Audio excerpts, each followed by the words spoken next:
Good morning students. 10th class geography में हमने 5 chapter complete कर लिए हैं। छठा चैप्टर है मैन्युफैक्चरिंग इंडस्ट्रीज।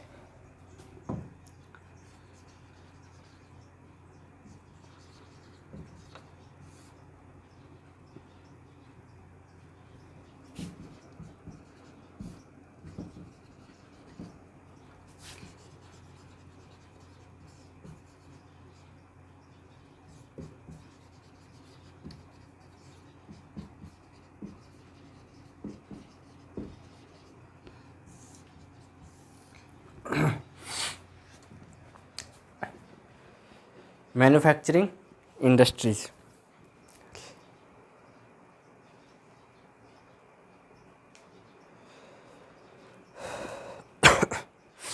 मैन्युफैक्चरिंग यानी निर्माण करना किसी भी चीज़ को, जो रॉ मटेरियल को और किसी प्रोडक्ट में कन्वर्ट करना, उसकी वैल्यू में वैल्यू एडिशन हो जाता है उससे इसका, ठीक है। उसकी जो वैल्यू है वो बढ़ जाती है, ठीक है। देखो डिफिनेशन क्या है इसकी जो डिफिनेशन है,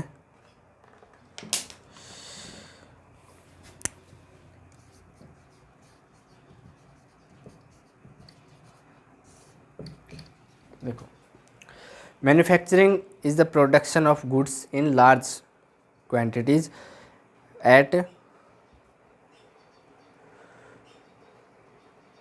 processing raw material into more valuable products, ठीक है। देखो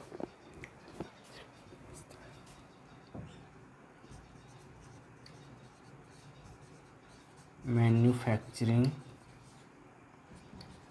is the production of goods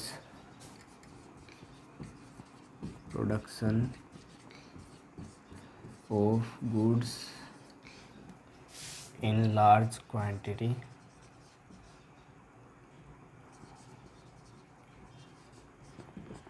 after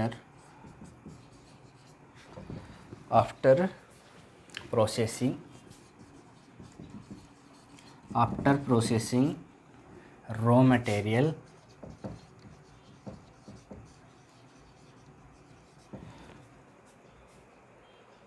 into more valuable products।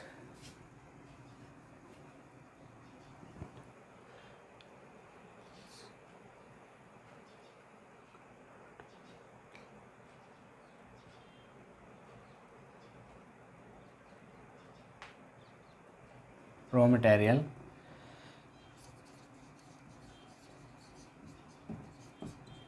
convert into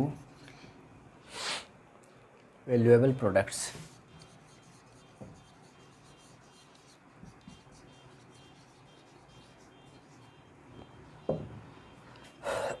manufacturing जो है, ठीक है, विनिर्माण जो है ये है प्रोडक्शन ऑफ गुड्स, वस्तुओं का निर्माण है, किसी भी सामग्री का निर्माण करना है, और किसमें, लार्ज क्वांटिटी में यानी बड़ी मात्रा में, ठीक है। आफ्टर प्रोसेसिंग, प्रोसेस होने के बाद में रॉ मटेरियल जो है कन्वर्ट हो जाता है किसमें, वैल्यूएबल प्रोडक्ट्स में कन्वर्ट हो जाता है, जैसे, ठीक है। रॉ मटेरियल की जो वैल्यू होती है वो क्या होती है, कम होती है, लेकिन रॉ मटेरियल से जो कोई भी प्रोडक्ट बनता है उसकी वैल्यू क्या होती है, रॉ मटेरियल से ज़्यादा होती है, ठीक है। तो उसकी वैल्यू में क्या हो जाता है, बढ़ोतरी हो जाती है, इंक्रीज हो जाती है वैल्यू। तो इसी को कहेंगे मैन्युफैक्चरिंग, ठीक है। It is a part of the secondary sector of the economy. It is the part of secondary activities, secondary sector of the economy.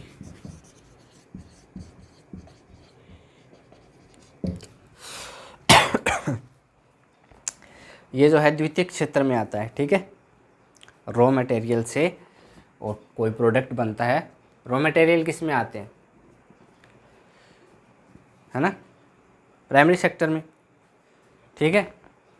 और विनिर्माण उद्योग जो है, ये मैन्युफैक्चरिंग इंडस्ट्री जो है, ये किस में आएंगे, ये आएंगे सेकेंडरी सेक्टर में। और जो प्रोवाइड सर्विसेज, सेवाएं उपलब्ध करवाना, ये जो सामान बन जाएगा इसको बेचना, ट्रांसपोर्ट करना, इसको ट्रांसपोर्ट के माध्यम से एक जगह से दूसरी जगह ले जाकर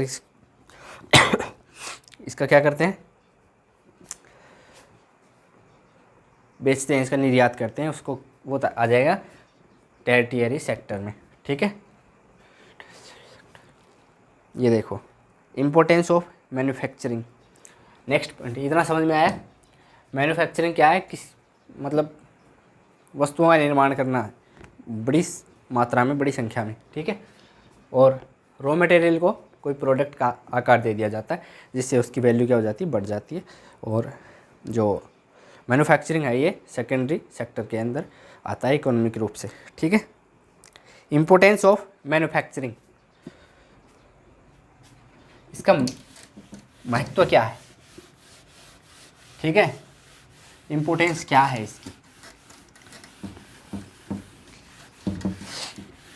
तो इसकी जो इम्पोर्टेंस है उसके 4-5 पॉइंट है वो लिखेंगे।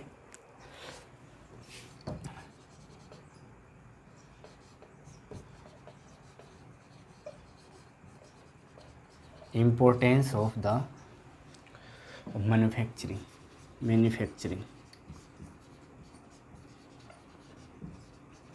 Importance of manufacturing. देखो सबसे पहले तो मैंने बताया अभी वैल्यू एडिशन। ठीक है, adds value to raw material. ठीक है, पहला क्या है, adds value to raw material. कच्चा माल जो है, रॉ मटेरियल जो है, उसके मूल्य में क्या करता है, वृद्धि करता है। ठीक है, उसको वैल्यूएबल बनाता है। दूसरा है generates employment in both rural and urban areas.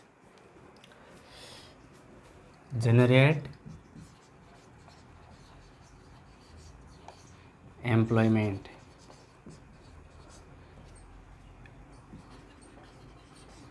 generate employment in both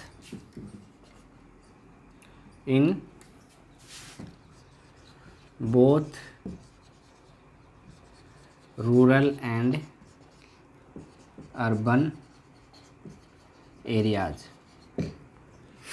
ग्रामीण और शहरी क्षेत्रों में रोजगार का निर्माण करता है। ठीक है, तीसरा है boost national economy by increasing GDP. Boost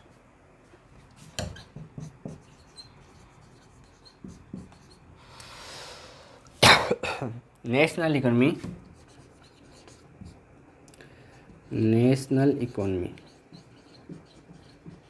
bye increasing GDP. ठीक है, इंक्रीजिंग जीडीपी।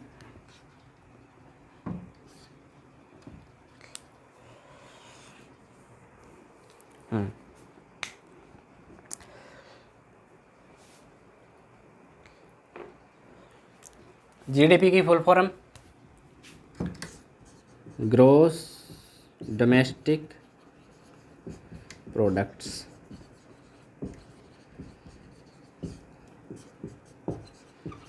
सकल घरेलू उत्पाद। ठीक है, ये इकोनॉमिक्स में मैंने पढ़ाया था। तो जीडीपी जो है, जीडीपी को क्या करता है, इंक्रीज करता है, और उससे क्या होती है, नेशनल इकोनॉमी को तेजी प्राप्त होती है, बूस्ट मिलता है उसको। ठीक है, इसका एग्जांपल है आगे वो बताऊंगा मैं। जैसे 17% जो है, 17% इसका क्या है, योगदान है किसका, मैन्युफैक्चरिंग इंडस्ट्रीज़ का जीडीपी के अंदर अब तक।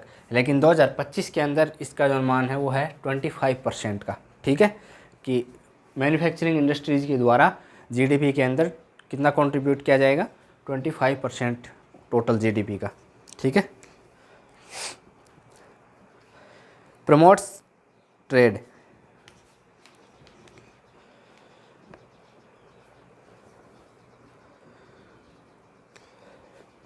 प्रमोट्स ट्रेड कैसे, manufactured goods are exported, are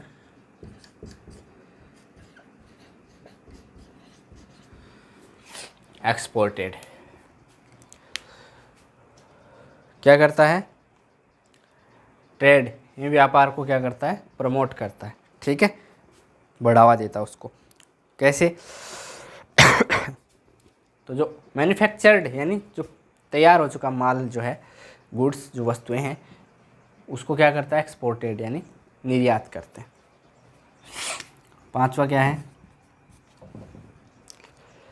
पांचवा increase urbanisation and infrastructure growth, increase urbanisation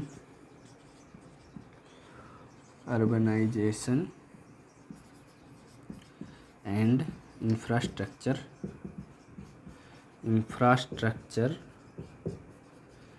growth.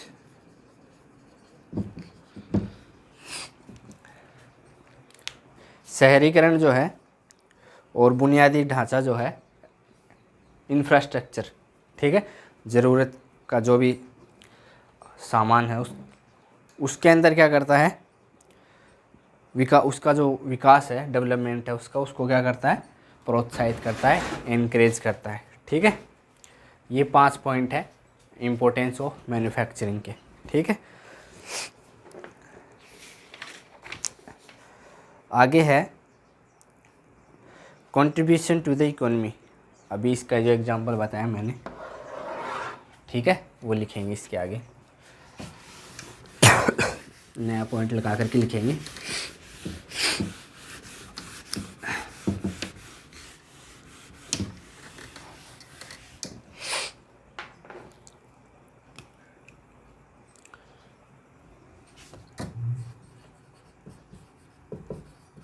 Contribution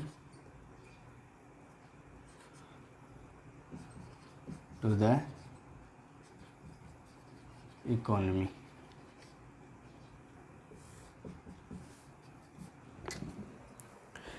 In 2016-17,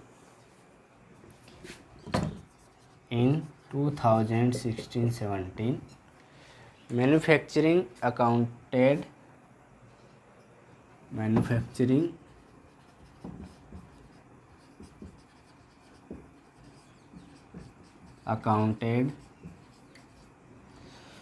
for 17% of GDP, for 17% of GDP.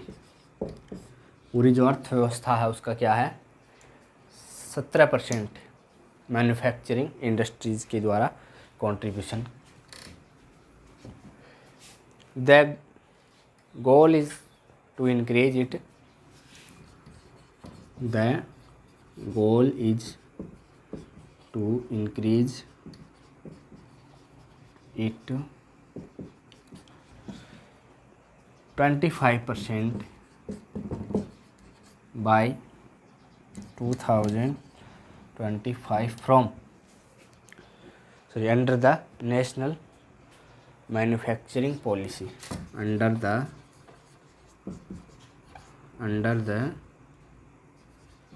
national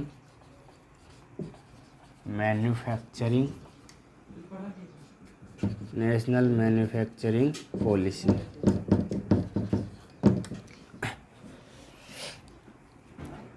राष्ट्रीय विनिर्माण जो पॉलिसी है, इसके द्वारा आंकड़ा दिया गया है कि डाटा दिया गया है कि 25% रहेगा लगभग जो है मैन्युफैक्चरिंग इंडस्ट्रीज़ का कंट्रीब्यूशन 2025 में। ठीक है। फैक्टर्स इन्फ्लुएंसिंग इंडस्ट्रियल लोकेशन, आपको याद होगा 8th क्लास के अंदर जो 5 का चैप्टर आपने पढ़ा, 4 का या 5 का चैप्टर इंडस्ट्रीज़, उसके अंदर मैंने आपको कुछ पॉइंट्स लिखवाए थे कि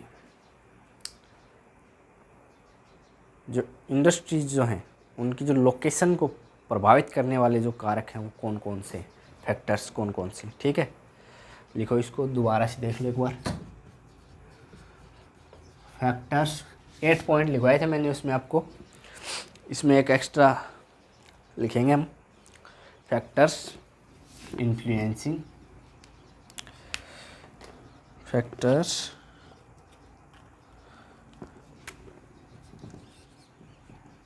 इन्फ्लुएंसिंग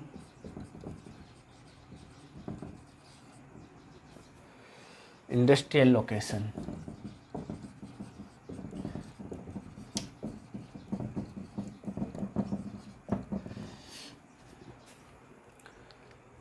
उद्योगों की जो लोकेशन है उसको प्रभावित करने वाले कारक कौन कौन से हैं, तो 2 प्रकार के हैं, फिजिकल और ह्यूमन। ठीक है, लिखो फिजिकल फैक्टर्स, फिजिकल फैक्टर्स के अंदर लैंड,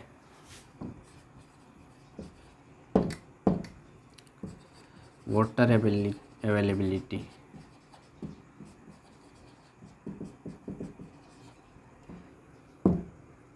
इसके अलावा पावर एनर्जी,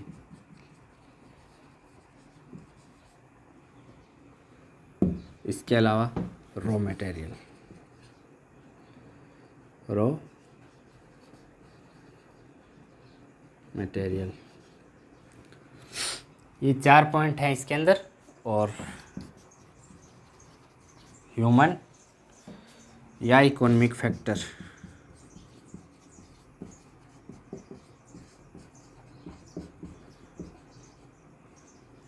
ठीक है। इसमें क्या क्या आएंगे, सबसे पहले लिखेंगे कैपिटल,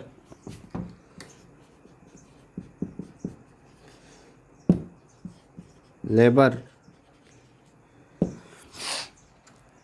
फिर है मार्केट,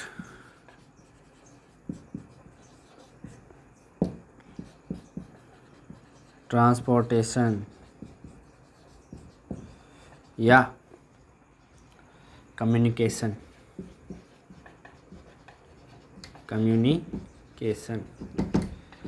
और एक और है गवर्नमेंट पॉलिसीज, गवर्नमेंट पॉलिसीज। तो ये जो है लैंड, वहाँ की जो भूमि है उस पर भी निर्भर है, पानी की उपलब्धता, बिजली जो है उसकी उपलब्धता, रॉ मटेरियल कच्चे माल की उपलब्धता, कैपिटल मनी हो, पैसा होना चाहिए सबसे पहले तो। ठीक है, लेबर, साथ में क्या होना चाहिए, labour, skilled non skilled labour के अंदर भी 2 प्रकार लिख सकते हैं आप। ठीक है, मार्केट, आपके पास में मार्केट होना चाहिए, पास में मतलब कि आप जहाँ बना रहे हैं उसके पास की ज़रूरत नहीं है, लेकिन उसको सप्लाई करने के लिए आपके पास मार्केट की अवेलेबिलिटी होनी ज़रूरी है। ठीक है, वरना प्रोडक्ट बनाने से कोई फ़ायदा नहीं है जब तक मार्केट के अंदर आपका जो प्रोडक्ट सप्लाई नहीं होगा। ठीक है, ट्रांसपोर्टेशन, प्रोडक्ट्स को सप्लाई करने के लिए, कम्युनिकेशन या ट्रांसपोर्टेशन, इसको अलग भी लिख सकते हो। गवर्नमेंट पॉलिसीज, ठीक है, सरकार की जो पॉलिसीज़ हैं उनके आधार पर आपका जो इंडस्ट्री का लोकेशन जो है वो सूटेबल है या नहीं। ठीक है, ये ध्यान देना ज़रूरी है। अगला है major industrial regions in India.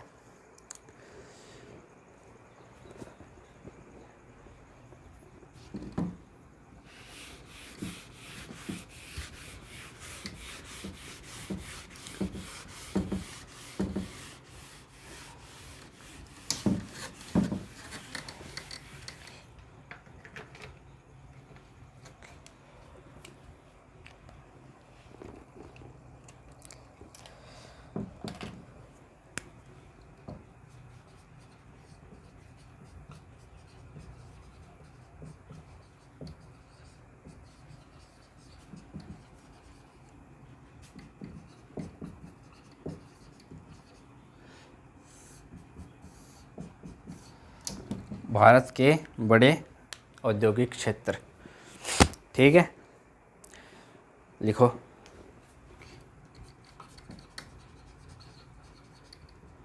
Mumbai to Pune belt,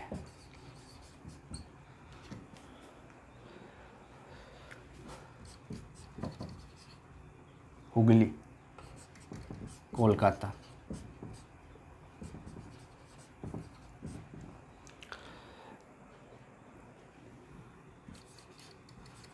Bengaluru, Tamil Nadu,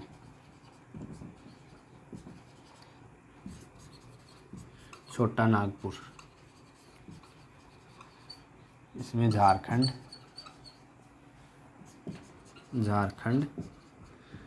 Chhattisgarh, ठीक है। दिल्ली, मेरठ, सहारनपुर, दिल्ली, मेरठ, सहारनपुर,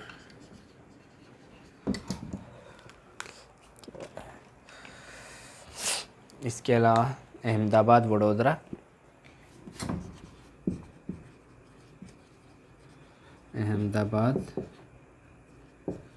वडोदरा, और एक और कौन सा है, विशाखापट्टनम और गुंटूर।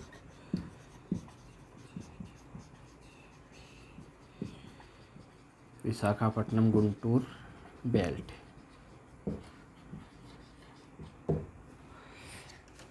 ये 7 हो गए क्या? 7 important major industrial regions of India, ठीक है।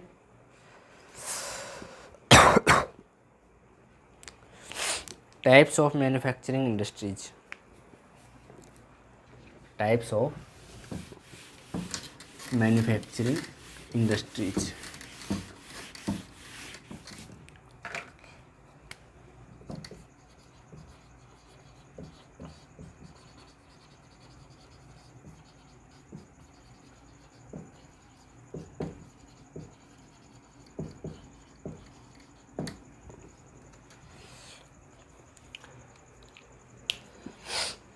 उद्योगों का वर्गीकरण जो है वो कैसे, क्लासिफिकेशंस ऑफ मैन्युफैक्चरिंग इंडस्ट्री लिख लो, टाइप्स लिख लो, कुछ भी लिख लो, ठीक है। इसके अंदर है मोस्ट 3 प्रकार हैं। Basis on raw material, basis on size, the basis on ownership. पहला क्या है, बेसिस ऑफ रॉ मटेरियल। इसमें मोस्ट 4, ठीक है। पहला है एग्रो बेस्ड, दूसरा है मिनरल बेस्ड, तीसरा फॉरेस्ट बेस्ड, एनिमल बेस्ड,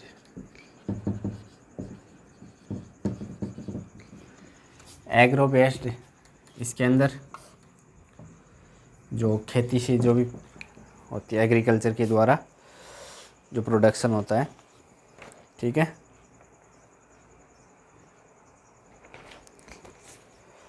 देखो इसको, यूज प्रोडक्ट्स फ्रॉम एग्रीकल्चर,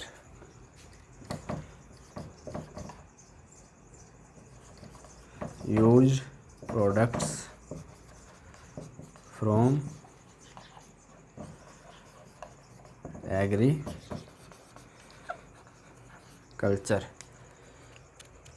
कृषि द्वारा जो प्राप्त होते हैं उन प्रोडक्ट्स को यूज किया जाता है, जैसे कॉटन, टेक्सटाइल, जूट और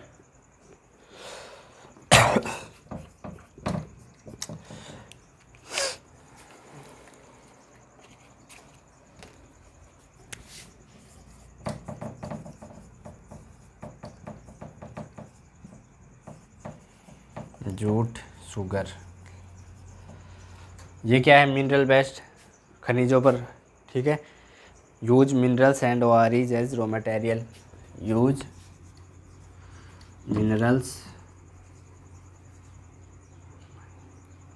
मिनरल्स एंड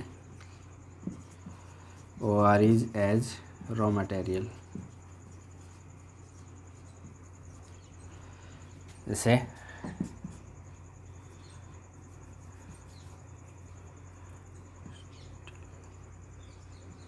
इसका स्टील जो है ना, आयरन एंड स्टील एग्जाम्पल, ठीक है। Cement, forest based, use products from forest, use products from forest, ठीक है। एग्जाम्पल क्या है इसके, पेपर, ठीक है। इसके अलावा फर्नीचर। चौथा animal waste, use animal products, use animal products, milk, dairy लिख लो ना सीधा ही। इसके अलावा वूल लिख लो, ऊन, ठीक है। लेदर, ठीक, ये सब, ये हो गया रॉ मटेरियल बेस्ड, ठीक है। कच्चे माल पर आधारित जो भी मैन्युफैक्चरिंग इंडस्ट्रीज हैं, agro based, mineral based, forest based, animal based, ठीक है। अगला जो है वो है basis of size, basis of क्या है, साइज, यानी आकार के आधार पर। बेसिस ऑफ कैपिटल भी हो सकता है, ठीक है। बेसिस ऑफ साइज कितने प्रकार के हैं, 2 प्रकार के, लार्ज स्केल, स्मॉल स्केल,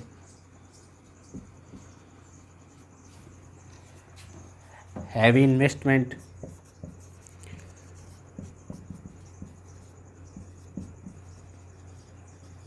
ठीक है, लार्ज मशीनरी,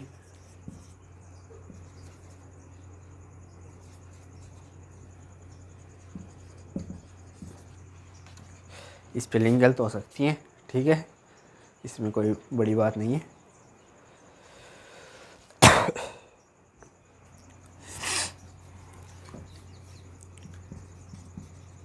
मशीनरी, और क्या है, मास प्रोडक्शन, ज़्यादा मात्रा में उत्पादन,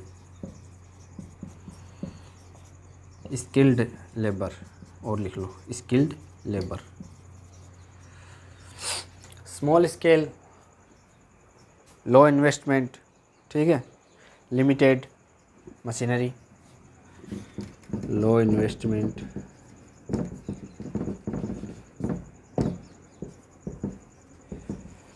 लिमिटेड मशीनरी,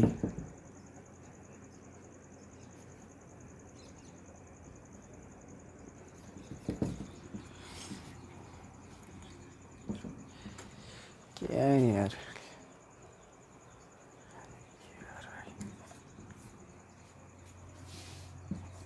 ठीक है। Local market,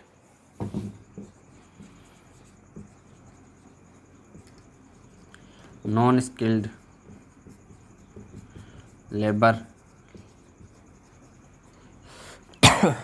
example TISCO, Tata iron and steel company,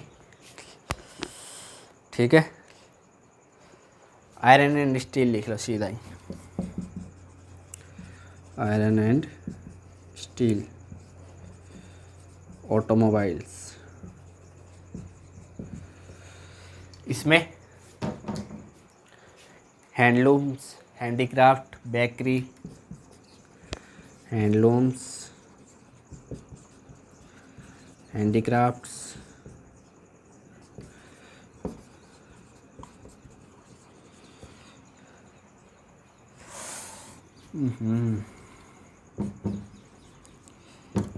ठीक है। एग्जाम्पल, बड़े पैमाने पर, छोटे पैमाने पर, वृहद उद्योग, लघु उद्योग, heavy investment, low investment, large machinery, limited machinery, mass production, local market, low production, ठीक है। Skilled labour, non skilled labour. Example हैं iron and steel, automobiles, handloom, handicraft, bakery, ठीक है। अगला है on the basis of ownership.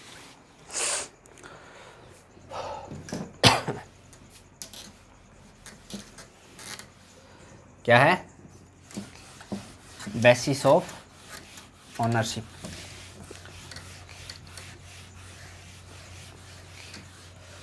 इतना ही है मेरे हिसाब से, आज ही पढ़ा देंगे इसको, बस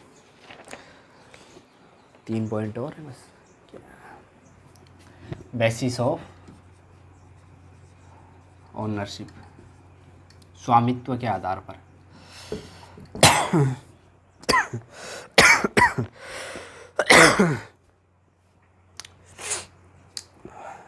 स्वामित्व के आधार पर इंडस्ट्री जो उद्योग जो हैं मुख्य 4 प्रकार हैं।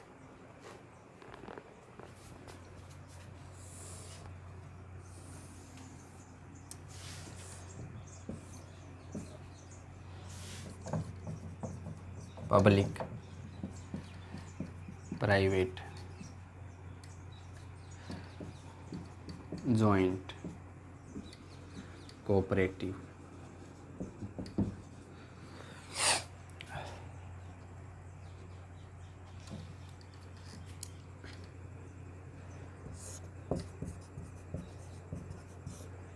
सरकारी, सहकारी।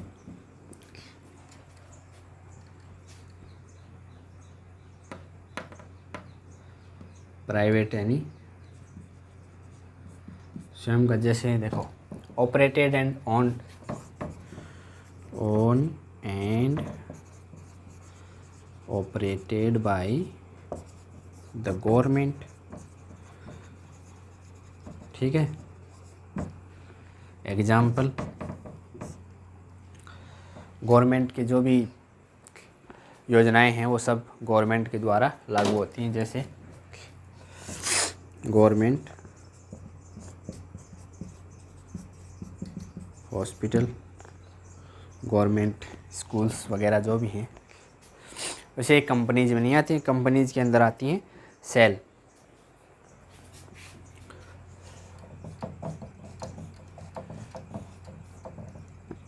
ठीक है। भेल,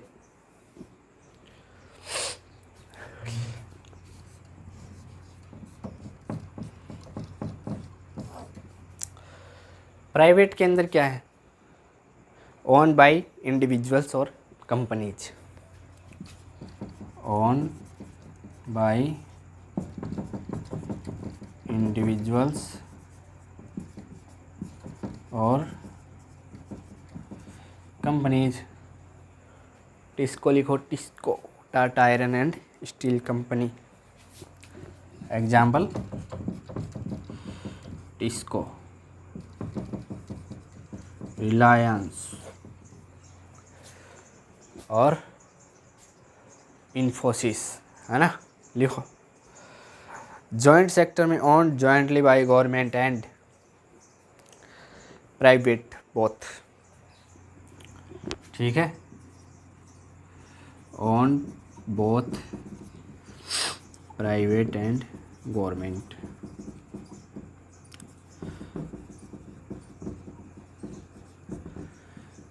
मारुति, मारुति उद्योग लिमिटेड,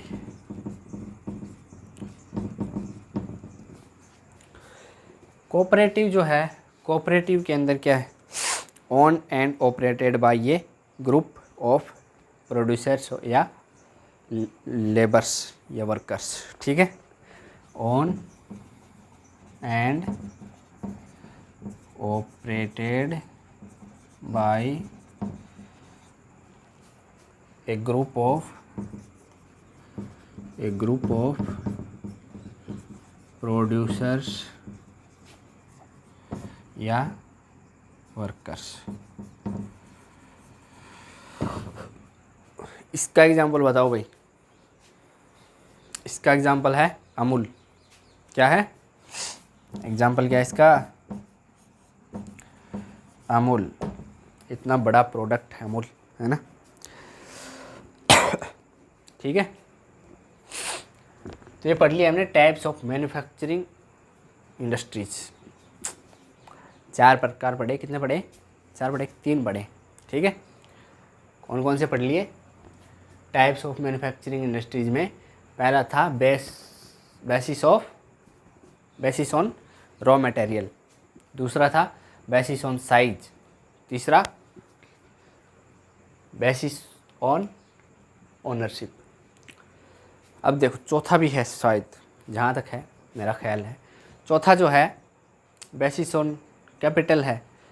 कैपिटल वाला और जो साइज वाला एक जैसे ही है, ठीक है। उसमें हैवी इन्वेस्टमेंट, उसमें low investment, skilled labour, non skilled labour, ठीक है। लोकल मार्केट, इंटरनेशनल मार्केट, लिखो इसको, इतना लिख सकते। एक दूसरे का उल्टा ही लिखना है दोनों में, बस। आगे है industrial pollution and environmental degradation. अगला जो आपके जो था वो यहीं तक था। जो पिछली क्लास में जो आपने पढ़ा है वो आपने पढ़ा है इंडस्ट्रीज, डेफिनेशन पढ़ी है इंडस्ट्री की। मैन्युफैक्चरिंग की आपने इधर पढ़ी है, ठीक है। इंडस्ट्रीज की आपने पहले पढ़ ली है। और ये जो हैं टाइप्स पढ़ लिए, क्लासिफिकेशन ऑफ इंडस्ट्रीज पढ़ लिया है, major industrial regions of India पढ़ लिए हैं आपने, ठीक है। और इसके अलावा 2 मेजर हब्स ऑफ इंडस्ट्रीज़ पढ़े थे आपने। कौन कौन से?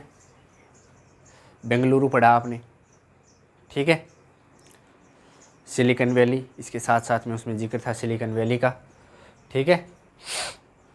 जापान का एक शहर है, उसका इसमें जिक्र था, ठीक है। तो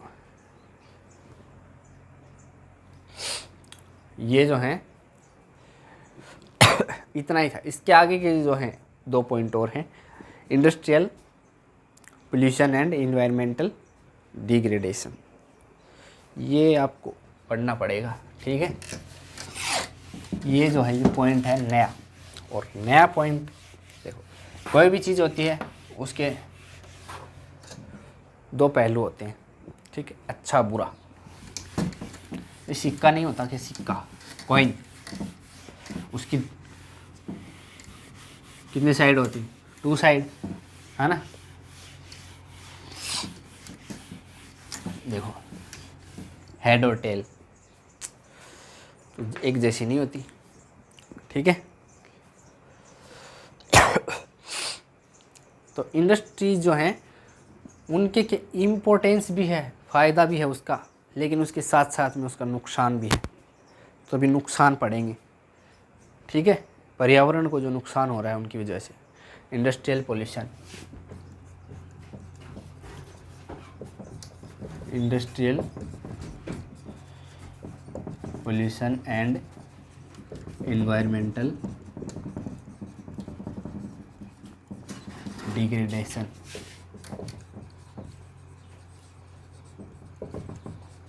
ठीक है। औद्योगिक पोल्यूशन यानी प्रदूषण, एंड एनवायरमेंटल डिग्रेडेशन, पर्यावरण क्षति, ठीक है। औद्योगिक प्रदूषण जो है उसकी वजह से किसको क्षति हो रही है? पर्यावरण। ठीक है।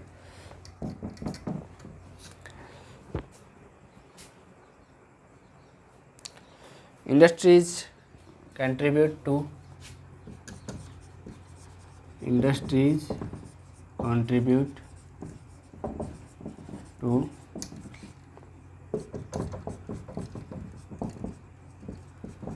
Air pollution,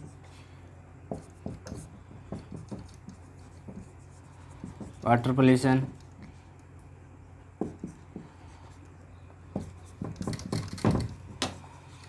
thermal pollution,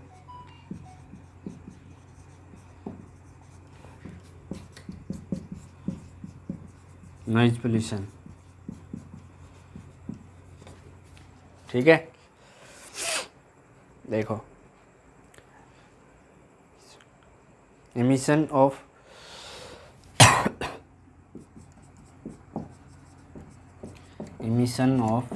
CO2, carbon dioxide और स्मोक। ठीक है, किसका उत्सर्जन हो रहा? कार्बन डाइऑक्साइड है और धुआं। ठीक है। वाटर पोल्यूशन, जो इंडस्ट्रीज़ जो हैं उनका जो डिस्पोजल है वो किस में बहा दिया जाता है? अपशिष्ट जो होता है वो जल में बहा दिया जाता है। ठीक है, तो disposal of industrial effluents, disposal of industrial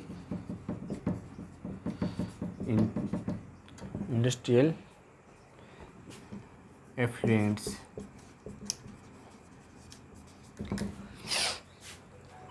औद्योगिक अपशिष्ट को निस्तारण जो होता है। थर्मल पोल्यूशन, तापीय संयंत्र जो होते हैं बिजली बनाने के लिए या जो भी उनमें क्या होता है? Water from discharge of hot water from thermal plants, discharge of hot water from thermal plants.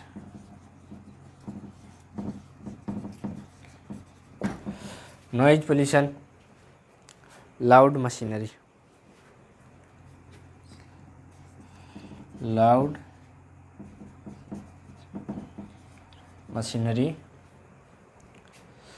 Operations.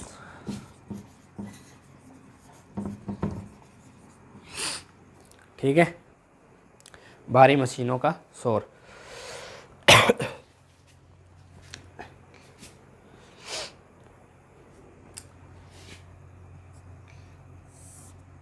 वायु प्रदूषण हो गया, जल प्रदूषण होगा, और थर्मल पोल्यूशन तापीय संयंत्रों द्वारा प्रदूषण हो गया, और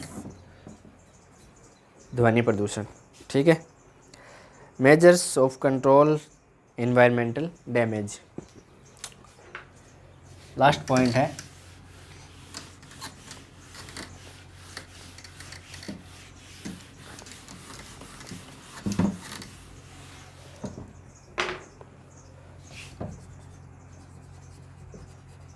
measures of control environmental pollution। ठीक है। डैमेज, पर्यावरणीय क्षति को किस प्रकार से कंट्रोल किया जा सकता है, उसके तरीके क्या क्या है?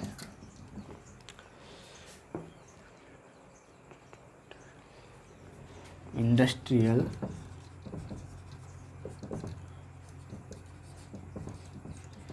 Effluents treatment. ठीक है।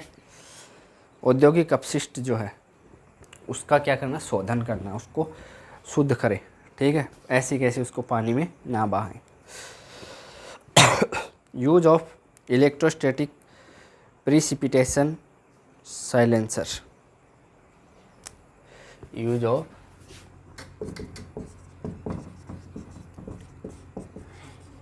Electrostatics,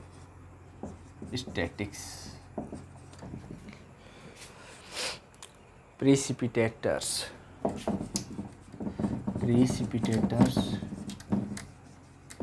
silencer.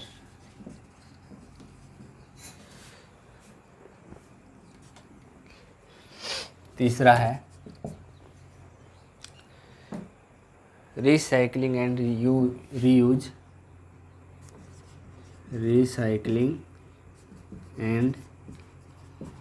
Reuse, practices.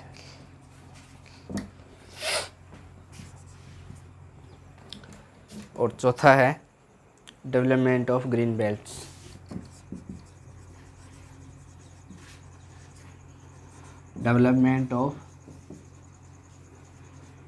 Belts,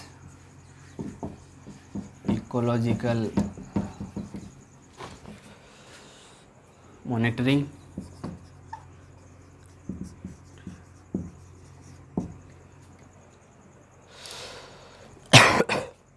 and management of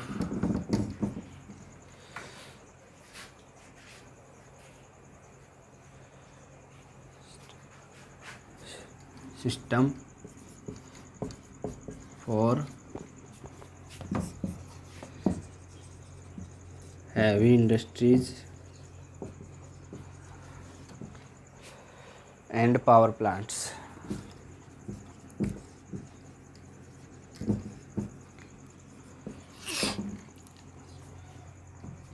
recycling and reuse practices, जो भी प्रोडक्ट्स हैं उनको रिसाइकल करके दोबारा से यूज करना। डेवलपमेंट ऑफ ग्रीन बेल्ट्स, जो भी औद्योगिक क्षेत्र हैं उनके आसपास में ज़्यादा से ज़्यादा पेड़ पौधे और ग्रीन जो पार्क हैं उनकी स्थापना करना। इकोलॉजिकल मॉनिटरिंग, पारिस्थितिकीय निगरानी, यानी कि प्रदूषण की जो मात्रा है हवा के अंदर उसकी जांच करना समय समय पर, ठीक है, उससे पर्यावरण को कितना नुकसान हुआ है उसकी जांच करना। S management system for heavy industries and power plants, बड़े जो उद्योग हैं उनके और पावर प्लांट्स जो हैं जो कोयले से चलते हैं, तापीय संयंत्र, ठीक है, उनकी उनसे जो राख निकलती है उसको मैनेज करना, ठीक है।